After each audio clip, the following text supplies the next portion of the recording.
오늘은 빌립보서 9번째 시간으로 그리스도가 존귀하게, 그런 제목으로 말씀을 같이 나누도록 하겠습니다. 첫 번째 제목은 성도의 간구와 성령의 도우심으로 라고 써 두었습니다. 빌립보서 1장 19절의 말씀인데요, 우리가 여기 나오는 표현들을 좀 주목해 보면서 다시 한번 읽어보겠습니다. 빌립보서 1장 19절 말씀 같이 읽겠습니다. 시작. 이것이 너희의 간구와 예수 그리스도의 성령의 도우심으로 나를 구원에 이르게 할 줄 아는 고로. 아멘. 사도 바울은 지금 어디에 있습니까? 좋은 펜션, 좋은 맨션에 있습니까? 좋은 빌라에 있습니까? 어디에 있습니까? 감옥에 있습니다. 왜 감옥에 있습니까? 예수 그리스도의 복음을 담대히 전했기 때문입니다. 여러분, 지난주에도 말씀드렸습니다만 우리의 삶에 어려움이 있고 고통이 있고 환난이 있고 핍박이 다가올 때가 있습니다. 어떤 때는 내가 잘못해서 그럴 때도 있는 것이 사실입니다. 그러나 어떤 때는 내가 최선을 다했지만 이 세상이 악하기 때문에 우리에게 고난이 오는 경우들이 많이 있다라고 하는 것입니다. 한때 아프리카 대륙의 아버지로 불렸던 분이 있습니다. 지금은 소천하셨지만 누구냐면 넬슨 만델라라고 하는 분입니다. 그는 어느 남아프리카 공화국의 전통 부족의 추장의 아들로 태어나서 아주 총명했습니다. 그래서 젊은 나이에 법학을 공부하고 변호사가 되었습니다. 남아프리카 공화국은 오랫동안 백인들 지배를 받았기 때문에 전통적인 종교가 있었습니다만 기독교인들이 참 많았습니다. 그도 교육을 많이 받은 사람으로서 기독교인으로 성장하였는데, 그래서 성경의 진리를 배웠죠. 여러분, 성경에 의하니까 하나님 앞에서 남자와 여자가 차별받고 차별하는 게 당연하던가요? 그렇지 않던가요? 그렇지 않아요. 참 놀라운 표현이죠, 여러분. 우리가 창세기 1장을 보면 하나님께서 사람을 하나님의 형상에 따라 만드셨는데 누구와 누구로 만드셨다고 말씀합니까? 남자만 만들었죠. 여자는 남자 모양 따라 만들었죠. 그렇지 않습니다. 하나님께서 하나님의 형상, 하나님의 모양대로 사람을 만드셨는데 남자와 여자를 동등하게 만드셨다는 겁니다. 엄청난 고백입니다. 3000년 전에 있었던 고백으로서는 대단히 충격적인 고백입니다. 사도 바울은 2000년 전에 고백합니다. 남자나 여자나 종이나 자유자나 유대인이나 헬라인이나 그리스도 안에서 하나다. 여러분, 우리나라는 100년 전만 해도 남자 여자 차별이 얼마나 많았습니까? 100년까지 갈 것도 없어요. 50년 전만 해도 여러분 다 겪으셨죠? 여자로 태어났다고 학교 안 보내는 거 경험해 보셨죠, 여러분들도? 예. 그런데 벌써 2000년 전에 사도 바울은 남자나 여자나 종이나 자유인이나 유대인이나 헬라인이나 그리스도 안에서 하나라는 거예요. 구별은 되지만 차별받지는 않는다는 겁니다. 그런 생각을 가지고 있었던 것이 우리 기독교의 아주 훌륭한 그런 모습입니다. 그런데 이 넬슨 만델라, 성경을 보니까 하나님께서 남자와 여자를 만드시고 거기는 백인과 흑인이 없어요. 그렇죠? 모든 사람들은 하나님의 형상에 따라 존귀하게 만들어졌다는 것을 확신하고 그걸 너무 크게 소리친 거예요. 여러분, 나라가 건강하지 못하고 사회가 건강하지 못하면 바른 소리를 하는 사람들이 핍박을 받게 됩니다. 그래서 넬슨 만델라, 이 젊은 변호사고 이 흑인으로서 차별받았던 그는 이 나라에서 백인과 흑인을 구분해서 백인들에게는 모든 좋은 걸 다 주고 흑인들은 차별하는 것은 성경 말씀에 맞지 않습니다. 하나님 안에서 모든 사람은 동등합니다 라고 소리쳤다고 붙잡혀서 감옥에 던져져서 27년 동안 감옥에 있었어요. 병든 사회의 특징이죠. 병든 사회의 특징은요, 바른 말 하는 사람들이 고난을 받게 돼 있습니다. 우리나라도 그런 시대를 지났습니다. 그러나 주의 은혜로 지금은 참 많이 좋았어요. 제가 어릴 때만 해도, 제가 초등학교 다닐 때 우리 시골에 한 학년에 한 반밖에 없는 초등학교 1학년부터 6학년이 있는데 한 학년에 한 반밖에 없어요. 나중에 제가 대학 들어가서 가보니까 분교가 돼 있더라고요. 지금은 또 뭐 엄청 학교가 커졌대요. 사람들이 많이 와가지고. 근데 저희들이 초등학교 다닐 때도 뭐라는 줄 아세요? 뭐 대통령이 어쩌고 저쩌고 그러면 야 조용히 해, 너 잡혀간다. 초등학생들이, 아니 여러분의 초등학생들이 이야기해봤자 뭘 이야기할 거라고. 그럼 뭐 대통령이 어쩌고 그러면 잡혀간다 그랬어요. 그래서 조용하라고 그래서 우리도 입 다물고 그랬어요. 얼마나 암울한 시대를 우리나라도 지냈는지 모릅니다. 여러분, 사도 바울 어떤 잘못을 했습니까? 예수 그리스도의 복음을 전한 것이 그 당시 잘못이라면 잘못입니다. 그 결과로 그가 감옥에 갇혀지게 되고 매를 맞게 되고 감옥에 갇혀서 쇠사슬에 묶여 있습니다. 그런데 사도 바울은요, 그런 극한 상황 가운데서도 하나님을 바라보고 또 믿음의 사람으로 살아갔다라고 하는 것을 알게 됩니다. 오늘 본문에서 이렇게 말합니다. 이것이 나를 구원에 이르게 할 줄 아는 고로. 우리 성경에는 이렇게 번역이 되어 있어서 어떤 의미인지 좀 이해하기 어렵습니다만, 나에게 일어난 일이 결국은 나를 구원에 이르게 하는 일이 될 것이다 라고 하는 의미를 갖고 있습니다. 나에게 지금 일어난 이 일이 결국은 나를 구원에 이르게 하는 일이 될 것이다 라고 이야기하고 있습니다. 여기서 나에게 일어난 일이 뭡니까 여러분? 사도 바울에게 일어난 일이 뭐예요? 복음을 전파하다가 묶인 거죠. 매임을 당한 거죠. 감옥에 던져진 거죠. 억울한 일을 당한 겁니다. 그런데 하나님께서 이 모든 것을 변화시켜 주셔서 나에게 일어난, 어떻게 보면 인간적으로 참 억울하고 답답하고 힘든 이 일을 통해서 하나님의 구원의 역사가 이루어지게 될 것이다, 그렇게 말해주고 있습니다. 엄청난 선언이죠. 나에게 일어난 일, 내가 이렇게 감옥에 붙잡혀 있고 매를 맞고 억울하게 이렇게 쇠사슬에 묶여있는 이 일도 하나님께서 변화시켜 주셔서 내가 하나님의 구원을 체험하고 하나님의 구원의 역사가 이루어지는 일이 될 것이다, 그렇게 믿음으로 이야기하고 있는 것입니다. 이 부분은 조금 이따 제가 좀 더 설명을 드리겠고요. 그러면 무엇을 통해서 하나님이 그런 일을 하시느냐? 하나님은 우리의 고난과 환난 가운데서 우리를 변화시켜 주셔서 그 환난과 고난이 우리의 삶의 구원의 역사가 되게 하시는 분이신 줄로 믿습니다. 그것을 사도 바울이 경험했어요. 그런데 사도 바울이 하나님께서 그렇게 놀랍게 역사하심에 있어서는 두 가지가 중요하다, 그렇게 우리에게 알려주고 있습니다. 첫 번째, 뭐를 통해서라고 말해주고 있습니까? 너희의 간구와, 여기서 너희는 누굽니까? 빌립보 교인들이죠. 사도 바울이 지금 감옥에 갇혀 있는데 그 사도 바울을 위해서 기도하고 있었던 빌립보 교인들의 간구와 기도를 통해서 하나님께서 구원의 역사를 이루어 주신다, 그렇게 말씀하고 있습니다. 누군가 널 위하여, 여러분 자주 들어보셨죠? 누군가 기도하네.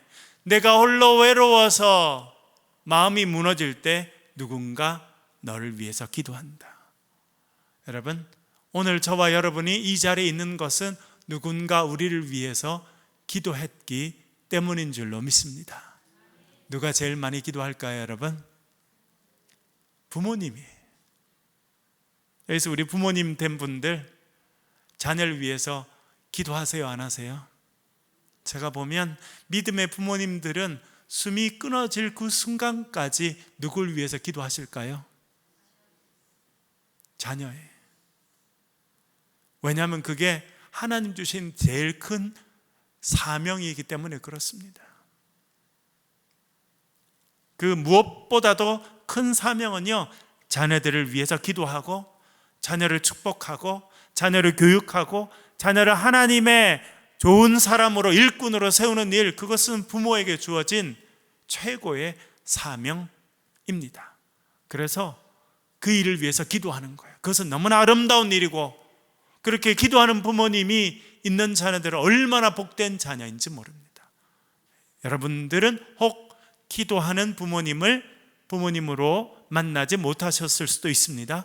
그러나 여러분들의 자녀들은 평생 기도하는 부모님을 부모님으로 가지는 그런 복을 여러분들이 나누어주는 그런 인생이 되시길 바랍니다.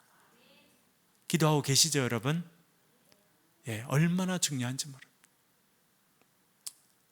제가 참 그 성경을 보다가 이해가 안 됐던 게 있었어요. 대학 다닐 때. 야곱 말이에요. 야곱. 참 이해 안 돼요. 야곱은 뭘 제일 잘했어요? 거짓말하고 속이는 거. 특기야, 특기. 제일 먼저 누굴 속여 먹어요?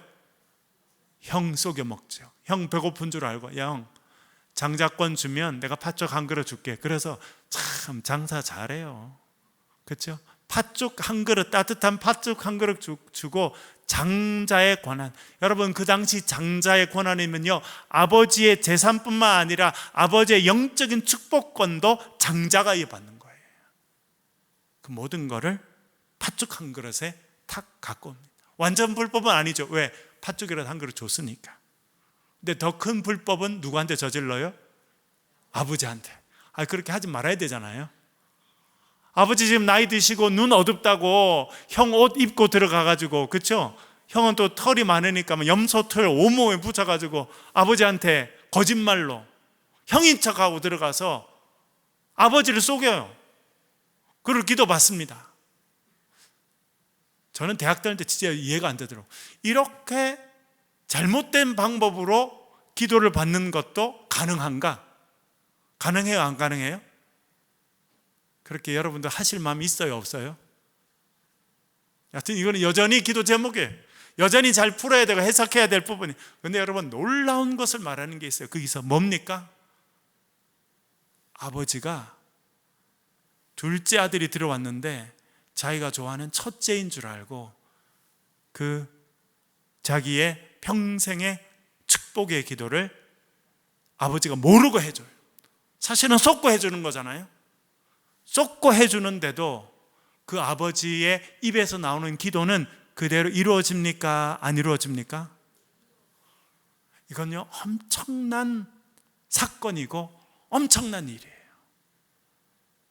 그게 하나님께서 부모들에게 주신 권한입니다. 얼마나 놀라운 일이에요. 부모가 잘못 알고 정확한 지식을 갖지 않고 한 말이라도 그것이 주님 앞에서 축복한 기도라면 그 기도대로 이루어지는 은혜를 주셨다라고 하는 것입니다. 여러분, 그래서 여러분의 자녀들을 위해서 평생 축복하며 살아가실 수 있기를 간절히 바랍니다. 화가 나더라도 그 화를 확 내면 되겠어요, 안 되겠어요? 저도 안 그러고 살려고요. 왜냐하면 하나님께서 자녀들에게 그런 복을 허락해 주셨습니다. 여러분, 우리가 지금 살고 있는 것은요, 우리의 부모님이, 저도 참 감사하게 우리의 부모님, 또 저희 장인 장모님 아침마다 새벽마다 저를 위해서 기도하시니 그것이 얼마나 감사한지 모릅니다. 그 기도의 힘으로 살고 있는 거예요. 저는 어릴 때는 제가 열심히 하고 제가 막 밤늦게 가지고 공부도 하고 막 그렇게 해서 또 뭐 합격도 하고 길도 열리고 장학금도 받고 그런 줄 알았어요. 이제 지내보니까 다 그것이 부모님의 기도이고 부모님께서 하나님 앞에 드린 어떤 기도의 결과라고 하는 것을 알게 됩니다.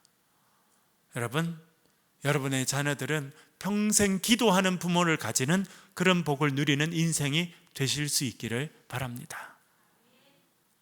그뿐만 아니라요, 여러분, 믿는 사람의 기도는 엄청난 힘을 갖고 있습니다. 사도 바울이 고백하잖아요. 너희의 간구와 너희들이 나를 위해서 한 그 기도를 하나님께서 들으시고 내가 지금 묶여있는 이 일 가운데서도 하나님의 구원을 이루어 주신다, 그렇게 고백하고 있습니다. 여러분, 우리 교회가 올해부터는 셀을 조직해서 셀로 만나서 우리가 서로 기도 제목을 나눕니다. 제가 셀 리더분들께 그렇게 이야기해요. 늘 우리가 세 가지를 하거든요. 모이면 감사했던 일 무엇입니까? 나누고, 목사님 설교 가운데 은혜 받았던 말씀 무엇인가 나누고, 그 다음에 기도 제목을 나누는데, 그것을 다 할 시간이 없으면 기도 제목은 꼭 나누고 같이 기도해야 된다, 제가 그렇게 이야기합니다. 그래서 기도하는 분들이 점점 많아지고 있어요. 왜 그래요? 왜 그게 중요합니까? 하나님의 명령이고 우리가 서로를 위해서 하는 기도는요, 엄청난 힘을 갖고 있습니다. 야고보서 5장 16절 이렇게 우리가 말씀합니다. 화면을 보면서, 프린트물 보면서 같이 읽겠습니다. 야고보서 5장 16절입니다. 같이 읽겠습니다. 시작. 그러므로 너희 죄를 서로 고백하며 병이 낫기를 위하여 서로 기도하라. 의인의 간구는 역사하는 힘이 큼이니라. 아멘. 성경이 뭐라 말씀합니까? 의인. 여러분, 우리가 다 의인이 아니에요. 사실은 다 죄인이에요. 그러나 예수 그리스도의 은혜로 우리가 의인으로 인정받고 하나님 앞에 의로운 자라고 인정받게 된 줄로 믿습니다. 여기서 나오는 의인은요, 그 사람인 거예요. 여전히 죄 가운데 있고 여전히 부족한 가운데 있지만 예수 그리스도의 은혜로 하나님 앞에서 의롭다고 인정받은 그 의인들이 기도하는 것은 역사하는 힘이 크다는 겁니다. 하나님께서 그런 권한을 하나님의 백성들에게 주셨어요. 여러분, 그래서 우리 교회에서 셀로 모여서 기도하고 또 어떤 형태든지 모여서 여러분 서로를 위해서 기도하는 일에 여러분 마음을 많이 쓰실 수 있기를 간절히 바랍니다. 하나님께서 우리의 기도를 들으시고 응답하시기 때문입니다. 사도 바울이 말합니다. 너희의 간구와, 그것이 첫 번째예요. 빌립보 교인들의 간구를 하나님께서 들으시고 내가 묶여있는 이 어려운 상황 가운데 구원의 역사를 허락해 주셨다, 그렇게 말씀하고 있습니다. 두 번째는 이렇게 나오죠. 뭐라고 되어 있습니까? 예수 그리스도의 성령의 도우심으로. 여러분, 여기는 예수 그리스도와 성령이 같이 연결되어 있습니다. 어떻게 연결되어 있습니까? 예수 그리스도의 성령으로. 이런 신학적으로도 중요합니다. 여러분, 성령은 누구이십니까? 성령은 하나님의 영이시고 성령은 예수 그리스도의 영이십니다. 이해되시죠, 여러분? 성령은 누구라고요? 하나님의 영이시고 예수 그리스도의 영이에요. 예수님께서 승천해서 하늘나라로 올라가셨습니다. 그러면서 말씀하시죠. 아버지가 내 이름으로 보내실 성령, 보혜사, 그가 오시면. 그래서 예수님께서 이 땅에 계시다가 하늘로 올라가셨습니다. 그렇다고 우리를 그냥 두신 것이 아니라 하나님께서 오순절 마가의 다락방에 성령의 임재를 허락해 주시고 그 이후로 성령께서 지금도 우리와 함께 하시는 줄로 믿습니다. 그래서 그 성령께서 우리를 도와주시고 우리를 인도하시고 우리를 가르쳐 주시고 우리에게 능력을 주시고 우리에게 믿음을 주시고 성령께서 역사하시는 시대를 우리가 살아가고 있는 것입니다. 여러분, 저도 엊그제, 저는 매일 저녁 요즘에 밤에 밖에 나서 운동을 하고 걷고 하는데요, 그러면서 말씀도 듣고 또 기도도 하고 그렇게 하는데, 제가 며칠 전에 주님, 저에게 성령의 세례를 허락해 주세요, 그렇게 기도했어요. 성령의 충만함은 한 번 받고 끝나는 것이 아니라 계속 진행돼야 되는 부분이더라고요. 그래서 우리가 한 번 성령 받고 은혜 받고 끝나는 것이 아니라 성령께서 세례 주시는 성령의 충만함은 우리의 삶에 계속 있어야 될 부분이라고 하는 것을 저도 많이 깨닫고 있습니다. 여러분, 예수 그리스도의 영이신 성령께서 여러분의 마음과 여러분의 삶과 가정을 채워주시는 놀라운 은혜가 여러분의 삶에 충만하시기를 간절히 바랍니다. 그 성령께서 어떤 일을 하시느냐? 우리를 도와주신다는 거예요. 그래서 오늘 본문에도 이렇게 썼죠. 예수 그리스도의 성령의 도우심으로, 도우신다, 그렇게 써놨죠. 로마서 8장 26절 말씀 한번 읽어보겠습니다. 로마서 8장 26절입니다. 같이 읽겠습니다. 시작. 이와 같이 성령도 우리의 연약함을 도우시나니 우리는 마땅히 기도할 바를 알지 못하나 오직 성령이 말할 수 없는 탄식으로 우리를 위하여 친히 간구하시느니라. 아멘. 성령이 우리의 무엇을 도와주신다고 말씀합니까? 우리의 연약함. 여러분, 우리에게 연약한 게 있습니까? 없습니까? 많죠. 건강도 좀 부족하고, 지식도 좀 부족하고, 믿음도 좀 부족하고, 사랑도 좀 부족하고, 인내도 좀 부족하고, 그렇죠? 부족한 게 너무나 많아요. 지혜도 좀 부족하고.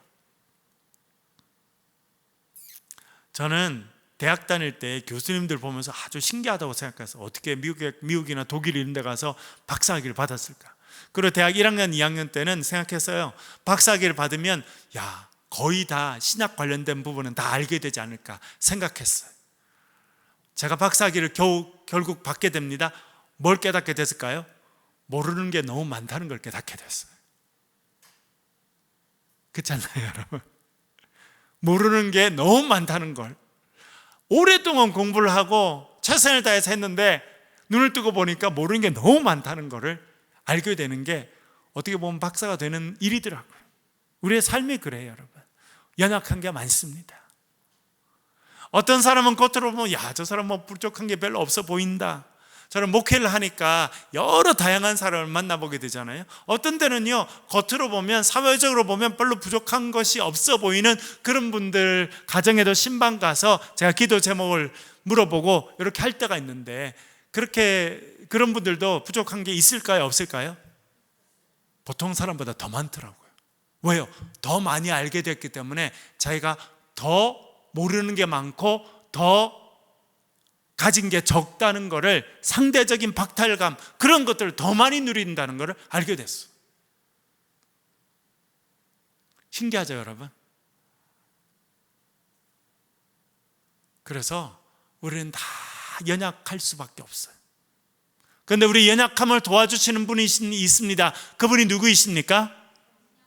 성령이시라. 너희 중에 지혜가 부족한 자가 있느냐? 누구에게나 후히 주시고 꾸짖지 아니하시는 주님께, 성령께 구하라는 겁니다. 우리 연약함을 발견할 때마다 여러분 자책할 필요가 없어요.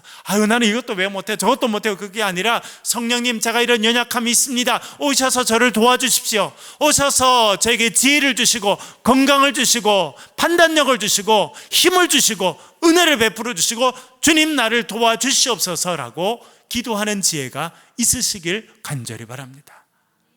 사도 바울에게 연약한 게 있었을까요, 없었을까요? 많았어요. 특별히 뭐가 부족했냐면 건강이 연약했어요. 육체의 병이 있었습니다. 그 얼마나 그것이 힘들었는지 사탄의 사자라고 불렀어요. 육체의 가시, 곧 사탄의 사자. 얼마나 힘들었으면 이 내 몸에 있는 이 병은 사탄이 준 거다. 사탄이 준 거. 사탄이 자기의 사자를 내 몸에 심어 놓은 거다 생각할 만큼 힘들고 어려운 육체의 병이 있었다는 거예요. 그래서 기도하잖아요. 주님, 이 가시 좀 뽑아주세요. 내 육체의 이 가시, 사탄의 사자, 이거 뽑아주세요. 그랬더니 하나님 뭐라 말씀하십니까? 내 은혜가 내게 족하다. 이는 내가 약한 데서 온전하여짐이라. 그래서 나의 약함을 오히려 내가 자랑하고 감사하겠다고 말하지 않습니까? 왜냐하면 내가 약할 그때에 강해진다는 거예요. 내가 연약하기 때문에 나를 의지하지 않고 나를 신뢰하지 않고 나의 연약함과 부족함으로 인해서 누굴 바라보게 돼요? 십자가 예수 그리스도를 바라보게 돼요. 성령님의 도우심을 간구하게 되고 하나님의 은혜를 간구하게 되고, 그래서 나는 연약하지만 하나님의 능력이 나를 채워주심으로 내가 강하게 되고 하나님의 능력의 사람이 된다는 것을 깨닫게 됐다는 거예요. 여러분의 삶에 연약함이 있으면 그 연약함을 가지고 한탄하지 마시고 연약함을 가지고 하나님 앞에 나와서 기도하실 수 있기를 바랍니다. 그러면 하나님께서 그 연약함을 채워주시고 그 연약함을 통해서 하나님의 구원의 역사가 이루어지게 해 주실 줄로 믿습니다. 그것을 경험하고 살아가는 사람이 그리스도인들이에요.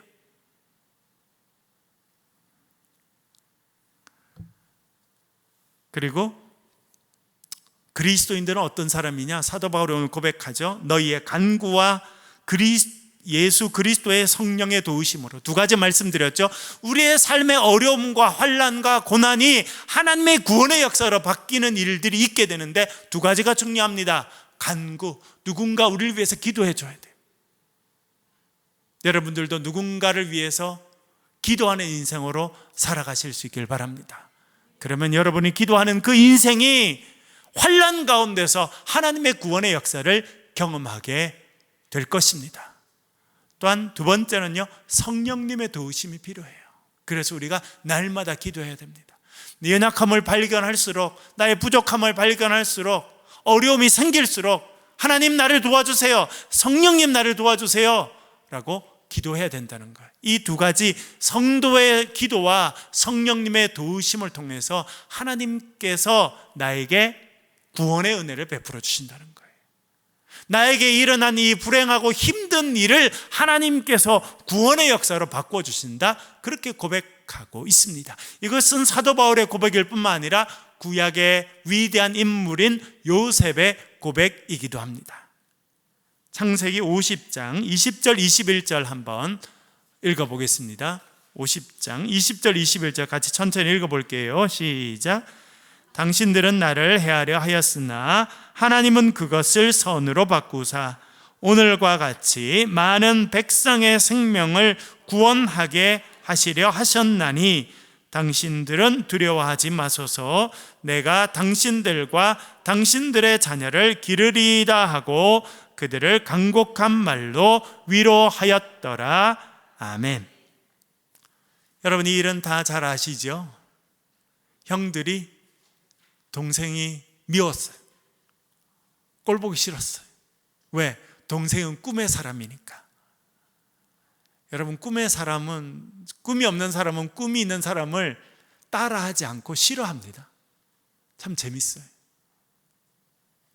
동생이 꿈을 꾸고 하나님 주신 꿈을 말하니까 형들이 야, 너 참 좋은 꿈 꿨다 이렇게 안 하고 저놈 없애버려야겠다 이렇게 생각합니다.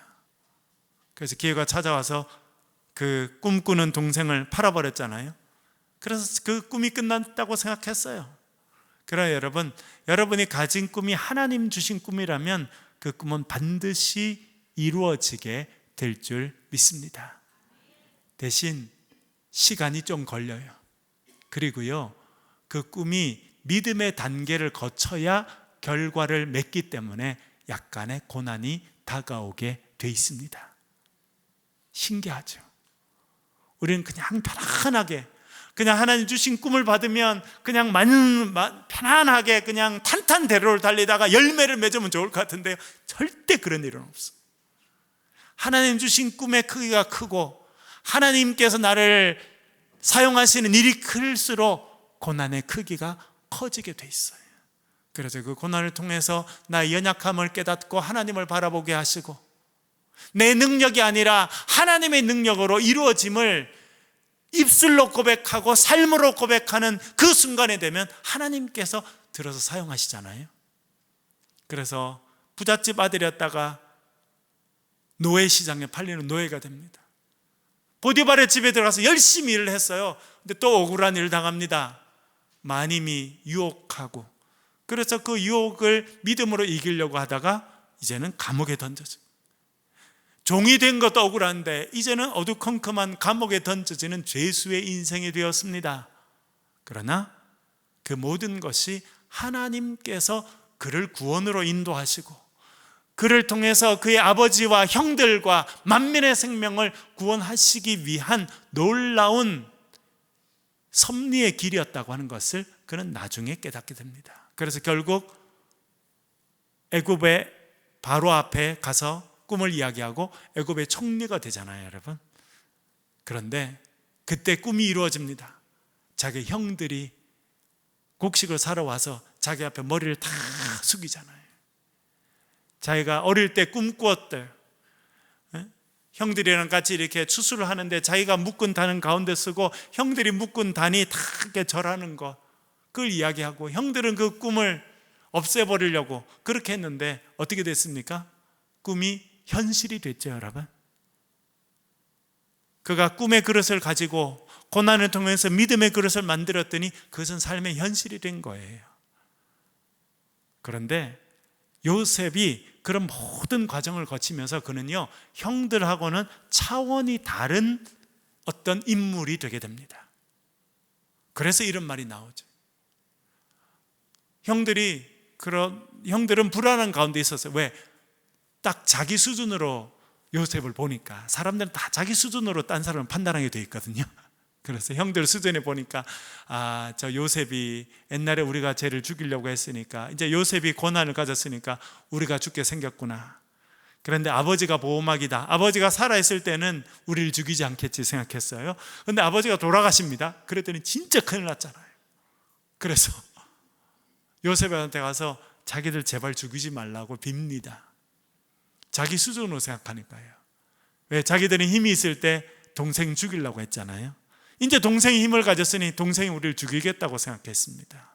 그런데 요셉은요, 그들과 완전 다른 차원의 믿음을 갖고 있었습니다. 그래서 그는 이렇게 이야기하잖아요. 당신들은 나를 해하려 하였으나 하나님은 그것을 선으로 바꾸사 오늘과 같이 많은 백성의 생명을 구원하게 하려 하셨다라고 말합니다. 무슨 말씀이십니까? 하나님은 형들을 통해서 저를 애굽에 보내셨습니다 라고 말해주고 있는 거예요. 형들의 그 악한 마음들, 나를 죽이려고 하는 그 악한 마음들, 악한 행동들을 형들이 갖고 있었지만 하나님은 그 악한 일들을 바꿔서 하나님의 구원의 일에 사용하셨다는 거예요. 다시 말씀드리면 형들은 천한 그릇으로 쓰임 받은 거예요 라고 말하는 거예요.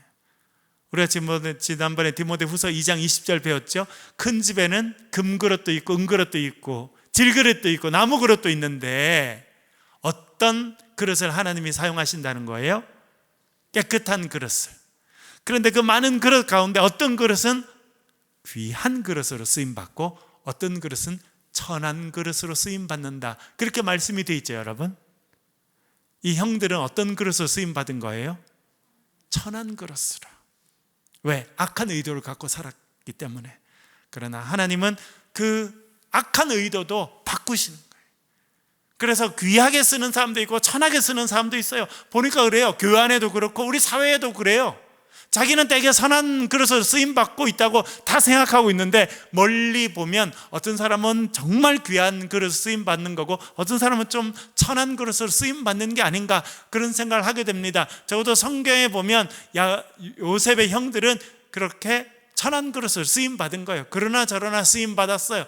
그것을 나중에 요셉이 깨달았기 때문에 걱정하지 말라는 거잖아요. 그래서 뭐라 말합니까? 당신들은 두려워하지 마소서. 내가 당신들과 당신들의 자녀를 기르리이다 하고 그들을 간곡한 말로 위로하였더라. 그는 그 다음 단계의 믿음의 차원에 가 있었기 때문에 형들을 용서할 수 있었을 뿐만 아니라 형들을 위로하는 사람이 됐다는 거예요. 이제 그가 칼을 잡았잖아요, 그렇죠? 마음만 먹으면 형들에게 한마디 하고 형들을 힘들게 할 수 있는 그런 위치에 있었지만 그는요, 영적으로 깨닫고 나니까 이 모든 일을 하시는 분이 누구라는 거예요? 하나님이 하셨다는 거예요. 나의 환난과 어려움과 심지어 형들의 그 악한 의도까지도 하나님께서 사용하셔서 나에게 구원의 길을 주시고 우리 모두에게 구원의 길을 주셨다, 그렇게 고백하고 있습니다. 여러분, 이런 믿음의 지혜가 저와 여러분의 삶에 있게 되기를 간절히 바랍니다. 그러면 너무 그렇게 분노할 거 없어요. 너무 억울할 것도 없어요. 그렇지 않나요, 여러분? 나는 지금 다 이해하지 못해도 하나님이 모든 것을 선으로 바꾸셔서 나에게 구원의 역사를 주시고 내 주위의 사람들에게 구원의 역사를 이루어 주실 것이니 너무 힘들 것도 없고 너무 억울할 것도 없다, 그렇게 생각할 마음의 여유가 있는 것입니다.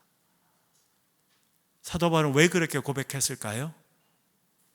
자기 중심이 아니라 그리스도 중심으로 살았기 때문입니다. 그 부분 읽어볼게요. 빌립보서 1장 20절 21절 읽어보겠습니다. 빌립보서 1장 20절 21절 같이 읽겠습니다. 시작. 기대와 소망을 따라 아무 일에든지 부끄러워하지 아니하고 지금도 전과 같이 온전히 담대하여 살든지 죽든지 내 몸에서 그리스도가 존귀하게 되게 하려 하나니 이는 내게 사는 것이 그리스도니 죽는 것도 유익함이라. 아멘. 지난주에도 말씀드렸습니다만 사도 바울의 초점은 어디 있었어요? 자기에게 있지 않았어요. 지난주에도 말씀드린 것처럼 어떤 사람은 사도 바울이 감옥에 갇히자 야 잘됐다, 사도 바울 더 힘들게 만들자라고 하는 나쁜 의도로 열심히 복음을 전파했어요. 참 그런 사람도 있다는 것도 신기하죠, 그렇죠? 네. 그렇게 열심히 하던 사도 바울이 감옥에 갇혔는데 그것도 안타까운 일인데 잘됐다, 이번 기회에 사도 바울 더 힘들게 만들자 하고 열심히 복음을 전하는 사람이 그때 있었대요. 아까 말씀드린 걸로 따지면 그런 도구들은 천한 도구인 거예요.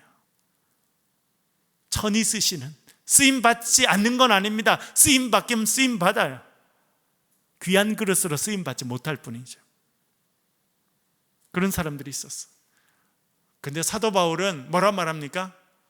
선한 의도로 하나 악한 의도로 하나, 나를 사랑해서 하나 나를 힘들게 하려고 하는 악한 마음으로 하나 전파되는 것은 그리스도니 나는 기뻐하고 기뻐한다, 그렇게 고백했습니다. 왜 그렇게 고백할 수 있습니까? 내 중심이 아니라 그리스도 중심이기 때문에 그래요. 그렇게 그 사람들이 하는 일이 본문에 기록된 것처럼 자기를 힘들게 하고 괴롭히려고 더 열심히 한다는 거예요. 인간적으로 보면 괘씸할 수 있습니다. 그러나 내 중심이 아니라 하나님 중심으로 보면 그 사람들이 나쁜 의도로 한다 할지라도 하나님의 복음이 전해지고 그리스도의 말씀이 전해지니 그것은 하나님께 영광이요 나에게는 기쁘고 기쁜 일이다, 그렇게 말해주고 있습니다. 여러분, 이렇게 생각하면 우리의 차원이, 믿음의 차원이 한 단계 올라갈 수 있어요. 그러나 많은 사람들이 그 단계 못 갑니다. 내 중심이에요. 집에서도 내가 편해야 되고 교회에서도요 내가 영광 받아야 되고 내가 좀 열심히 하면 사람들이 나를 인정해 줘야 되고 내가 그러니까 열심히 하고 시험 드는 사람 너무 많아요. 제가 보니까 교회 시험 들게 하는 사람 대부분은요 그냥 주일날만 와서 예배만 드리고 가는 사람은 절대 교회 힘들게 안 합니다. 그럴 마음도 없고 그럴 여력도 없고 그런 역할을 못하게 돼 있어요. 그러나 힘들게 하는 사람 누구예요? 교회 엄청나게 시간을 많이 쓰고 물질도 쓰고 열심히 하고 막 이렇게 하는 사람들이 결국 교회를 힘들게 하고 결국 교회를 병드는 일을 자기가 모르는 사이에 해요. 왜 그래요? 내 중심이라. 내가 있잖아, 내가. 왜 나를 인정 안 해주는 건데? 왜 내 중심으로 안 돌아가는 건데? 내 중심이 되니까. 그래서 나중에는요 교회가 잘 되든 안 되든 딴 사람 어떻게든 아무 생각 없어지고 내가 편하고 내가 이익이 되면 좋다 그래요. 병들어서 그렇게 되는 거예요. 결국 오늘 본문 말씀으로 보면 그분 안에 그리스도께서 살지 않는 거예요.